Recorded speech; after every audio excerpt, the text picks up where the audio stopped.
Yeah, so textualize, that's very key, right? So you want to take the whole text that you've read and you want to cut it down to size. You can't talk about the whole text.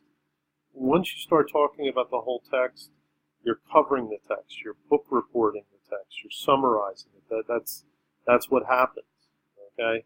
So what you want to do, right, you want to say, I can't talk about everything. I want to talk about one specific aspect, right?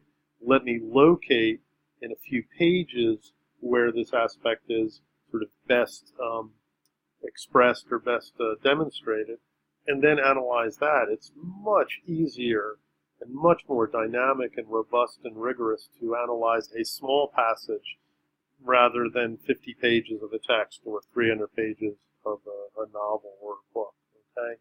So contextualize and then textualize, okay? The two key things, right? So if you can narrow down the book or the text in those two moves, that is really what allows you to do analysis, okay?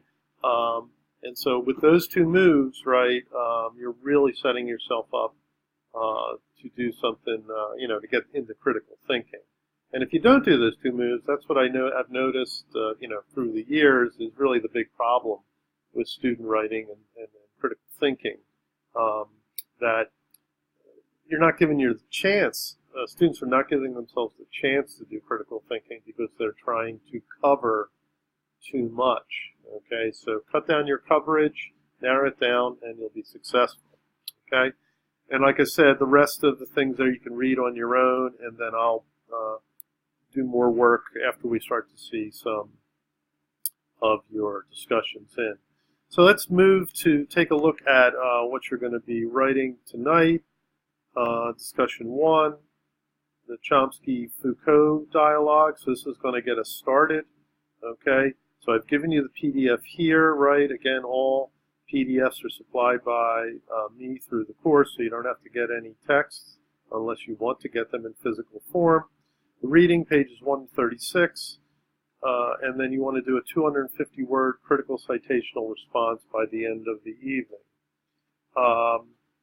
So any time posted before that is great, okay? So I've given you a prompt.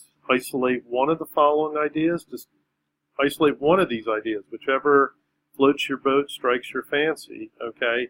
And then you want to analyze that, okay? So you want to analyze one topic, not all topics, and analyze one topic in a specific part of the text.